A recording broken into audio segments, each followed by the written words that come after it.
Good day everyone, I'm Jeremy Aurelia Acala and now I will present to you the historical perspective of special education here in Philippines. So bago po natin talakayin ang kasaysayan ng special education dito sa ating bansa, ay alamin po muna natin kung ano nga ba ang special education. Special education is instruction-based program that is specifically designed to meet the special needs of children with disabilities. Special education means specially designed instructions that meet the unusual needs of the exceptional students. Brief History of SPED in Philippines. Historically, the interest to educate Filipino children with disabilities was expressed more than a century ago in 1902 during the American regime. The General Superintendent of Education, Mr. Fred Atkinson, reported to the Secretary of Public Instruction that deaf and blind children were found in a census school-age children in Manila and nearby provinces. So that's why he proposed that these children be enrolled in school like the other children. However, it was not until 1907 when the special education program formally started in the country. The Director of Public Education, Mr. David Barrows, worked for the establishment of the Insular School for the Deaf and the Blind in Manila. Miss Delight Rice, an American educator, was the first administrator and teacher of the special school. At present, the School for the Deaf is located on Harrison Street, Pasay City, while the Philippine National School for the Blind is adjacent to it on Polo Road. In 1927, the government established the Wilferville Children's Village, a school for people with mental retardation in Mandaluyong. So ito pong Wilferville Children's Village is other name na lang po siya kasi ang pinakatawag po talaga sa school na to is Jose Fabilla Memorial School, which is na ipinangalan kay Jose Fabilla. Si Jose Fabilla po is father of Philippine Public Health and Social Welfare in the Philippines. In 1945, the National Orthopedic Hospital School for the Crippled Children and Youth is established. In 1949, Quezon City Science High School was inaugurated for gifted students. In 1953, the Elsie Gatches Village was established in Alabang to take care of the abandoned and orphan children and youth with physical and mental handicaps. In 1956, special classes for the deaf and regular class were implemented. In 1957, the Bureau of Public Schools of the Department of Education and Culture created the Special Education section of the Special Subjects and Service Education. In 1970, training of teacher for children with behavior problems started at the University of the Philippines. In 1973, the Tahanan Special School for the Socially Maladjusted Children and Youth was established. In 1979, the Bureau of Elementary Education, Special Education Unit conducted a 2-year nationwide survey of unidentified exceptional children who were schooled. In 1980, the School for the Crippled Children at the Southern Island Hospital in Cebu City was organized. In 1995, the summer training for teachers of the hearing impaired was held at Philippine Normal University. In 1998, DEX Order No. 5 reclassification of regular teacher and principal items to SPED teacher and special schools principal item. In 1999, DEX Order No. 33, implementation of Administrative Order No. 101, directing the DEX and the CHED to provide architectural facilities or structural features for disabled persons in all state college, universities, and other buildings. Year 2000, DEX Order Number 11 recognized special education or SPED centers in the Philippines.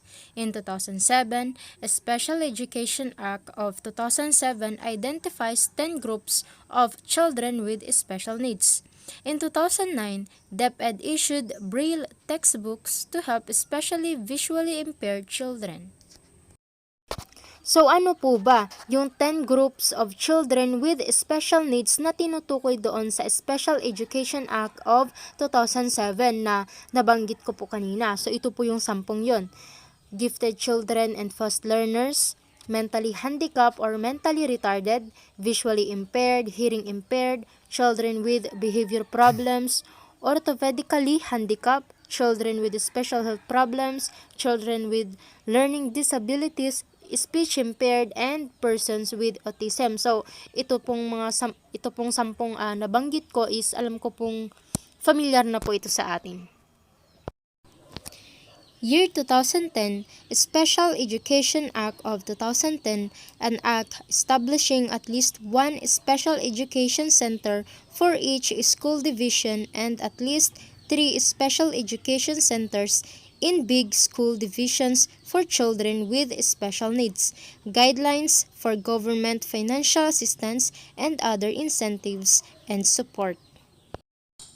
2012, DepEd has increased the funding for its special education program and is set to open new centers. 2013, DepEd organized a national conference for SPED teachers to sharpen their skills.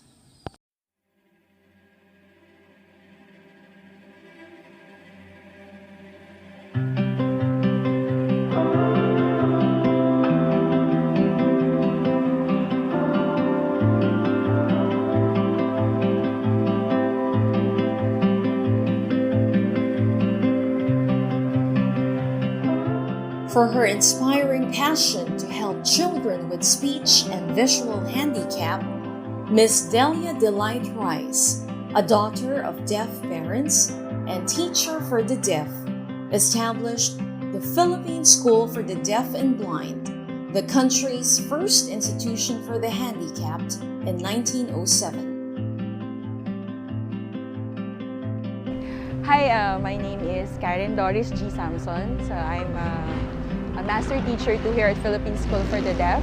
So I've been here at PSDE for 11 years.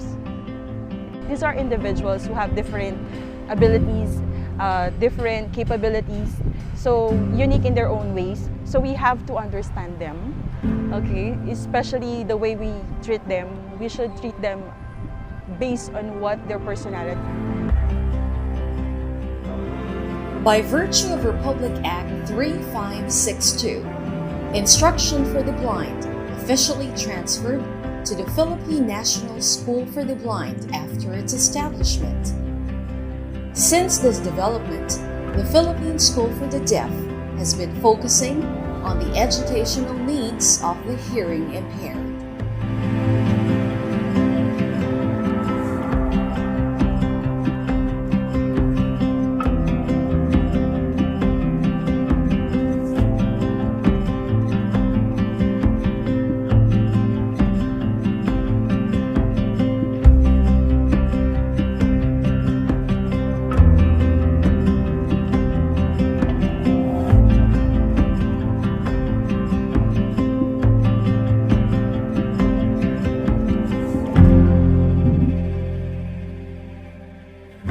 Alam ninyo, ang ating mga mag-aaral, ang talagang mundo nila ay ang Philippine School for the Deaf. Nakakalungkot kasi na kakaunti ang mga magulang na nagsisikap mag-aral ng sign language. Paano nga ba itong masusubaybayan ng mga magulang ang paggawa nito pagdating sa tahanan kung sila hindi marunong mag-communicate sa kanilang mga anak? Hindi lamang yung paggawa ng assignments, yung pag-discipline din. PSD now has a total of 8 buildings that have complete facilities for the learners. Out of all these structures, the oldest and the biggest is the main building, which features an American-era construction design. Although there have been modifications in terms of materials, the building mostly retained its sophisticated architectural character. Since learners sometimes rely on vibrations, the wooden flooring was intentionally maintained to make communication more convenient between school officials and learners.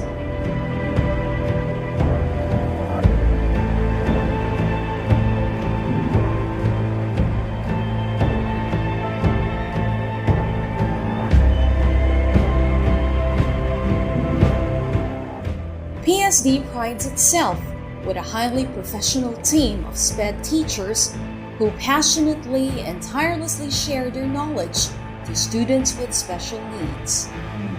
However, the institution needs more individuals to accommodate the growing number of students. After 112 years, our teachers are now being invited to teach in the United States at malaking kawalan. My dream for my students and for our students is to get a job, land a good job after their college years or right after their senior high school years, because we want only the best for them right after the senior high school.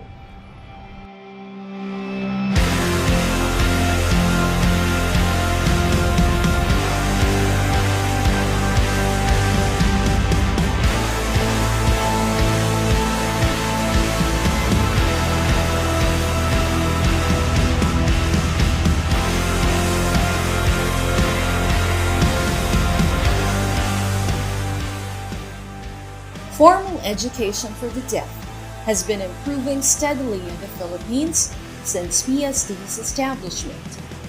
Moreover, the Department of Education passed Order Number 26, which institutionalized the special education program all over the country. Although there are persisting issues and problems surrounding deaf education, DepEd continuously strives to find solutions to provide quality education for the learners. This is a wonderful example of how our history and our culture evolves.